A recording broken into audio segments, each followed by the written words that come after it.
Terminamos en esta tarde la última parte del versículo 3 de Romanos 12.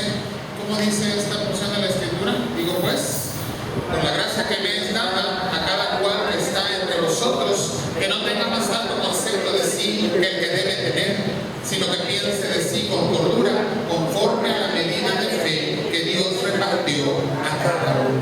Es decir, la palabra aquí nos enseña que el concepto que cada uno de nosotros debemos de tener en relación al resto del cuerpo de Cristo en el cual estamos integrados como iglesia debe ser directamente proporcional, en términos quizás muy matemáticos, a la medida de la fe, dice, que Dios ha puesto en mí, incluyendo toda la iglesia, dice, en cada uno de nosotros. Entonces es necesario acercarnos a la palabra y hacerle esta pregunta que quiero decirte, a la Biblia hay que preguntarle: ¿cuál es la medida de la fe que Dios ha puesto a cada uno de nosotros? ¿Cuál es la medida de ese don de Dios que es la fe, como lo aprendíamos hoy por la mañana, que no solamente involucra las cuestiones que a nosotros nos parecen sobrenaturales, los grandes milagros, los grandes prodigios, sino que bien lo apuntaba nuestro hermano Daniel Ríos en la mañana, apunta exactamente a todas las cuestiones, a todos los actos, a todo el servicio, a todo aquello que hacemos para la gloria de nuestro Dios. No operaríamos, no serviríamos, no nos congregaríamos, no buscaríamos la oración, no buscaríamos la comunión con Dios, no podríamos tener comunión unos con otros, si no es por la fe que Dios ha puesto en cada uno de nosotros. Y la Biblia es muy clara en este aspecto: la fe es un don de Dios. Entonces todos los actos del creyente están ligados con esa medida de fe que Dios ha puesto a cada uno. Ahí en el Evangelio de Mateo, capítulo 17, vamos a ver en esta tarde cuál es la medida de la fe que Dios nos ha dado a cada uno de nosotros. Oremos. Gracias te damos, buen Padre Celestial. Podemos acercarnos a tu palabra y preguntarle, Señor, porque es tu palabra declarada, y aprender, Señor, de las respuestas que tu palabra tiene, porque tu palabra, Señor, nos da la clave, la interpretación, nos da el entendimiento para saber qué mensaje tienes para nosotros en cada porción de ella misma. Que tu Espíritu Santo nos guíe, Padre, y podamos entender tu mensaje en Cristo Jesús. Amén. En Lucas capítulo 17 nos acercamos a una escena quizás un tanto cotidiana y muy familiar de Jesús y sus discípulos. Los discípulos junto a Jesús, yo me los imagino probablemente sentados alrededor del maestro, escuchando de sus enseñanzas, viendo cómo abre su boca y de su boca sale la sabiduría de Dios, la de la cual ellos, cada una de ellos, tienen que ir aprendiendo. Y yo he analizado muchas veces esta porción de la Escritura y siempre, tengo que ser sincero, había visto temas distintos. Al menos cuando yo lo leía decía, bueno, el Señor empieza hablando de aquellos que hacen tropezar al creyente, de aquellos que hacen tropezar a los que aún están débiles en la fe, y lo reprende de una manera fuertísima cuando dice: mejor le es que se ate una piedra de molino al cuello, una piedra muy grande, una piedra muy pesada, y que se arroje al agua, al mar, que hacer tropezar a uno de estos pequeñitos. Pero pasamos a los siguientes versículos y parece que cambia radicalmente de tema. Y ahora nos habla del perdón.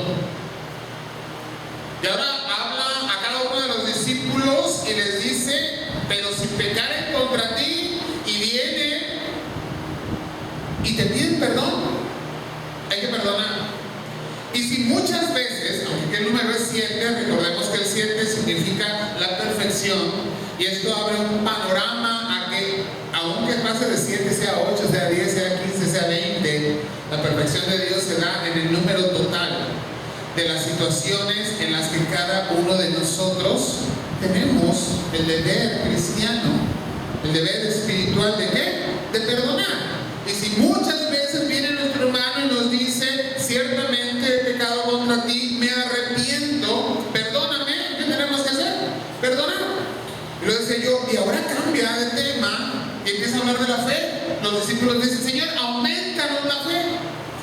Y yo leía este pasaje una y otra vez y decía, ¿cómo podemos conectar estos distintos temas? Aquel que hace tropezar, la necesidad que tenemos de aprender a perdonar, la necesidad que hay de aumentar la fe que tenemos, si esto es una necesidad, y de esto vamos a hablar. Y después también hablando de un siervo que ara, que apacenta el ganado, que viene y nos hace la cena y nos sirve. Y pareciera que no encuentro una conexión entre cada uno de estos temas. Pero la conexión, hermanos, precisamente está cuando hay el entendimiento en nuestras vidas de que todo lo que el creyente en Jesucristo hace, lo que la vida en Cristo Jesús nos lleva a realizar y a vivir cotidianamente, se da por la fe, que es un don de Dios, que Dios nos ha dado para que vivamos en ella, para que vivamos por ella y para que vivamos a través de esa fe que hoy tenemos en nuestro Señor Jesucristo. Y ciertamente es imposible que no hayan tropiezos.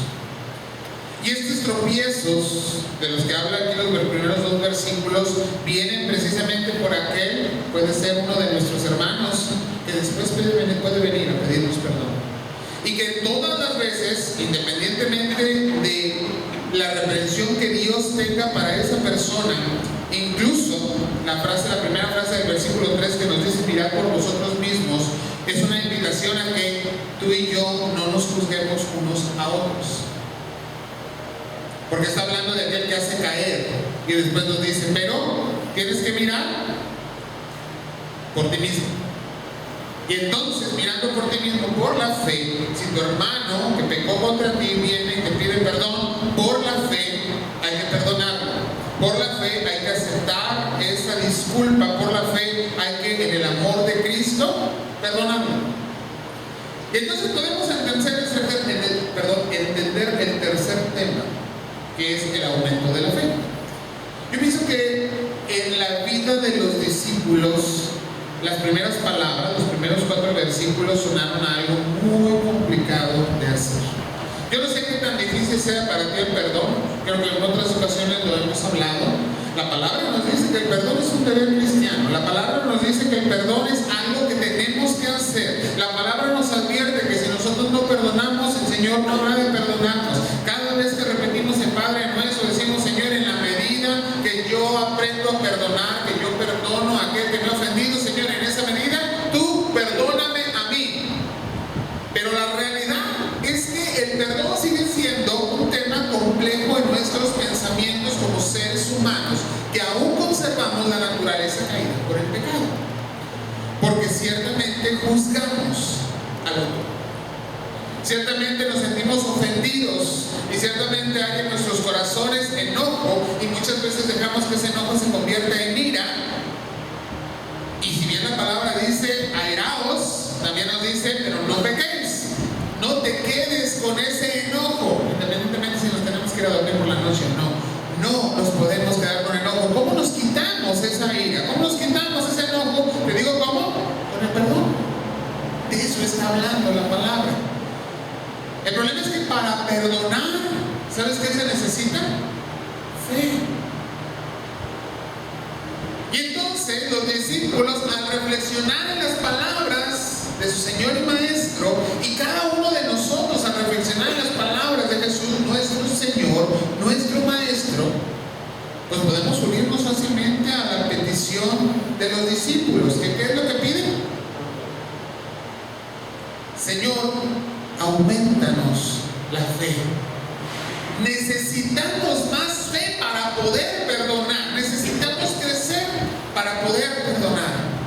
Al menos esta parece ser la idea del pensamiento de los discípulos.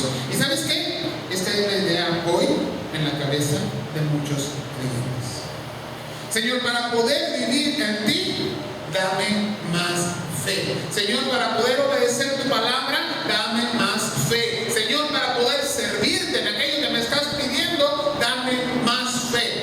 De llamarnos la atención debe ser la respuesta de nuestro Señor Jesucristo.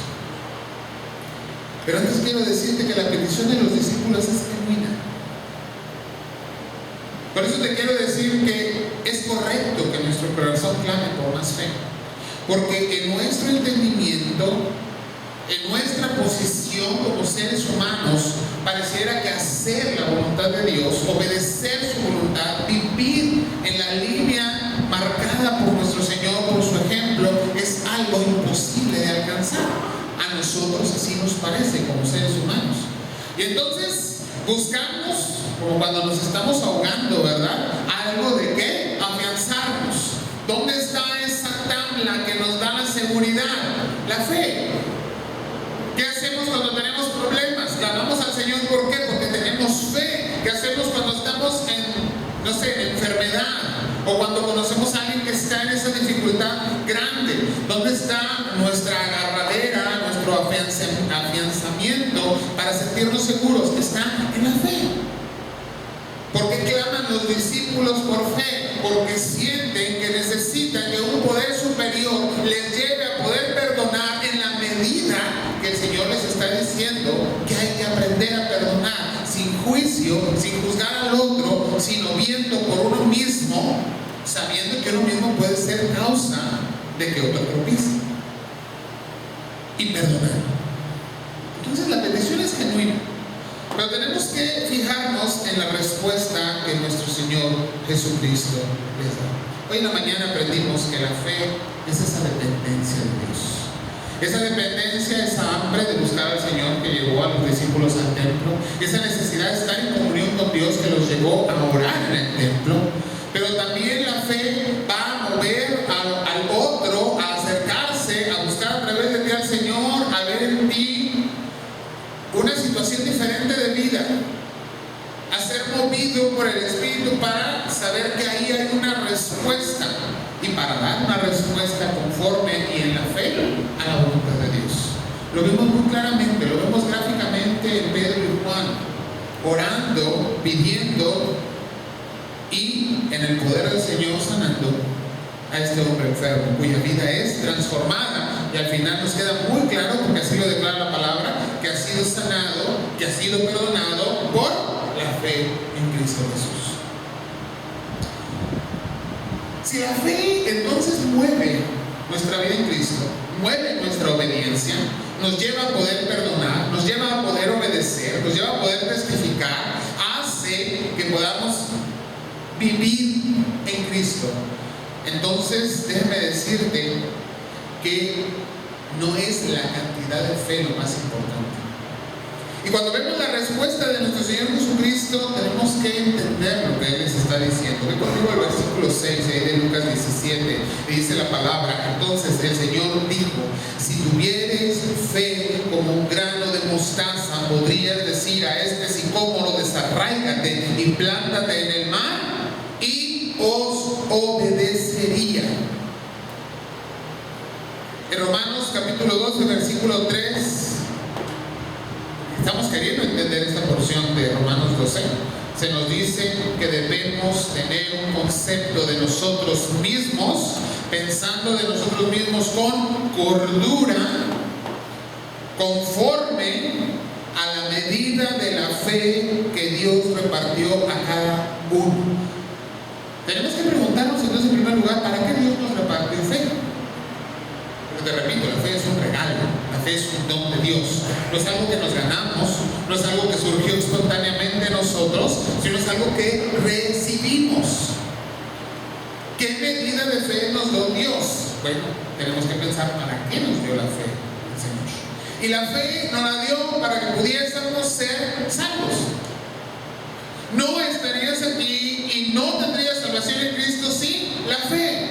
Sin la fe no podemos serle agradables a Dios. Sin la fe no podemos clamar a Él y esperar una respuesta. Sin la fe no podemos caminar en obediencia. ¿Para qué nos dio la fe el Señor? Para activar, para generar en nosotros una vida diferente, una nueva vida, un nuevo entendimiento, un nuevo corazón, un nuevo nacimiento, para generar en nosotros esa salvación que viene a través de la fe, que es regalo de Dios. ¿Qué medida de fe nos dio el Señor? La respuesta es muy sencilla: la medida necesaria para que sea salvo. Ni más ni menos. No necesitamos más fe, más que la necesaria para ser salvos, porque todo lo demás Dios lo ha hecho, puesto que la salvación no depende de nosotros. No necesitamos menos fe, o no podríamos haber recibido menos fe, porque si no fuese la suficiente, no seríamos salvos. La medida de la fe de la cual está hablando Romanos, y podemos entender así, es la medida de la fe necesaria para la salvación. Esto nos da un pensamiento con cordura de cada uno de nosotros. El Señor nos está diciendo, todos valen exactamente lo mismo. Una medida de fe, la fe necesaria para salvación. Y ahí el Señor nos iguala. Yo no soy mayor que cualquiera de ustedes, ustedes no son mayores que yo, nadie es mayor que el otro, porque el Señor nos dio la misma medida de fe. ¿Cuál?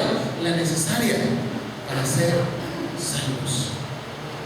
Y pagó el mismo precio por nosotros, el precio de la sangre de Cristo derramada en la cruz. Y deja fuera, y yo creo que Pablo entendía y explica muchas veces en las cartas a la iglesia esto, que el Señor nos ha igualado y que más allá de conocimiento o de puesto o de capacidad, me atrevería a decir aún de los talentos. Ayer muy interesante la plática que daba la hermana Emilia con la femenil sobre los dones y talentos. Me voy a tomar la libertad de invitarle para que la comparta con la iglesia, porque me pareció muy buena la plática. Aún que tengamos mayor talento que el otro, el Señor nos hizo exactamente iguales.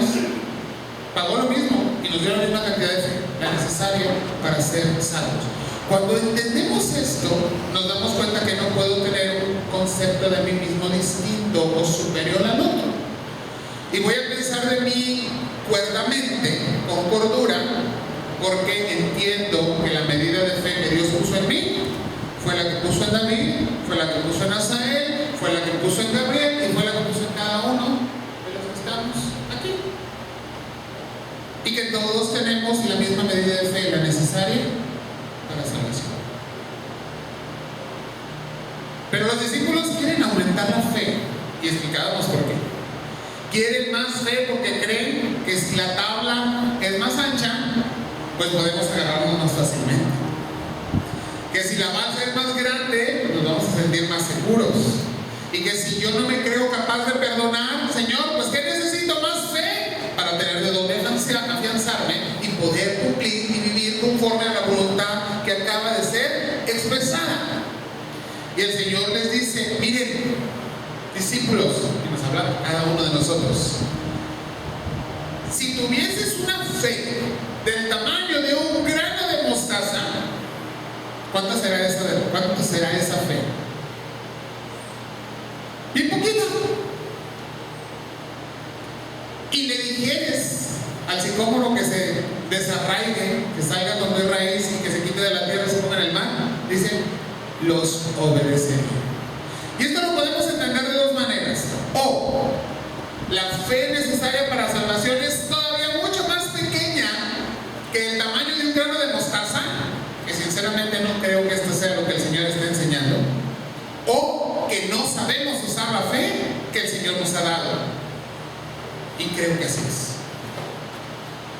Que la fe no tiene que ver la cantidad, porque siempre será la suficiente, siempre será la necesaria, siempre será la medida determinada por Dios, y no necesitamos saber si es, no sé qué la podemos medir, ¿no? Si es un litro de fe, o si es un kilo de fe, o si es una tina de fe, o si es un hectárea de fe, no sé en qué medida la podríamos poner, en qué tipo de unidades.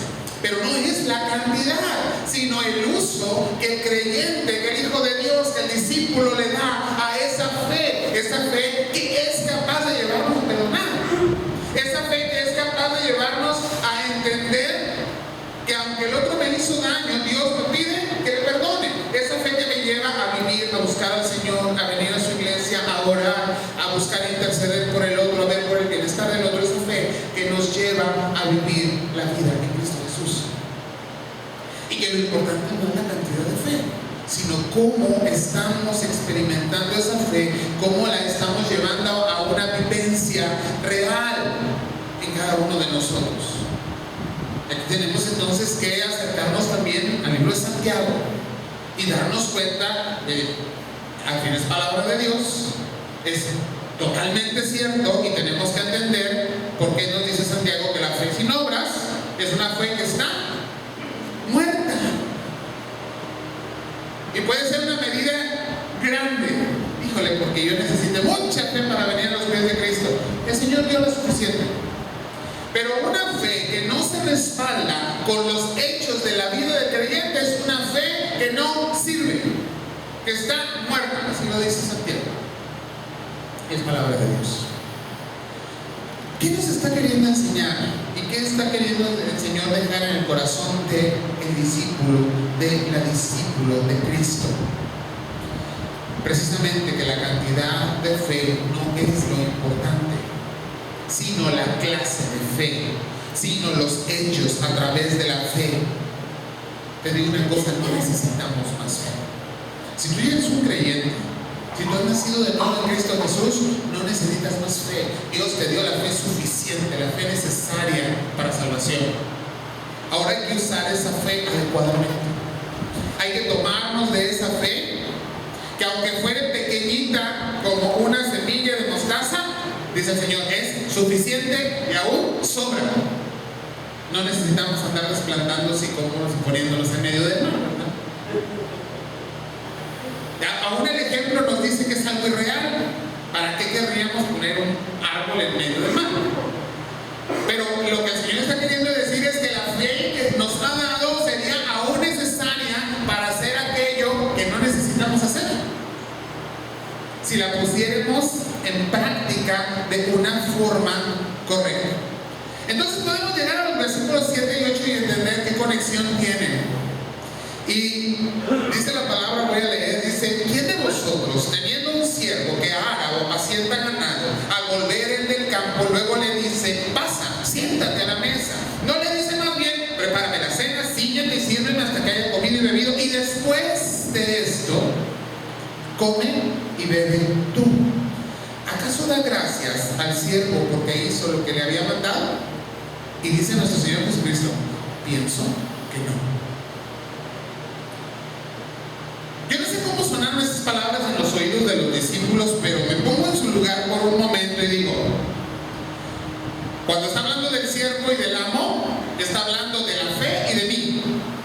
Porque el Señor me dio la fe para que yo me sirviera de esa fe, para que por esa fe pudiera caminar, para que esa fe trajera en mí la fortaleza, para que esa fe sea aquella que va y ara el campo en el cual estamos sembrando, para que esa fe apaciente el ganado que ahora me pertenece, para que esa fe me prepare la comida que necesito y me sirva.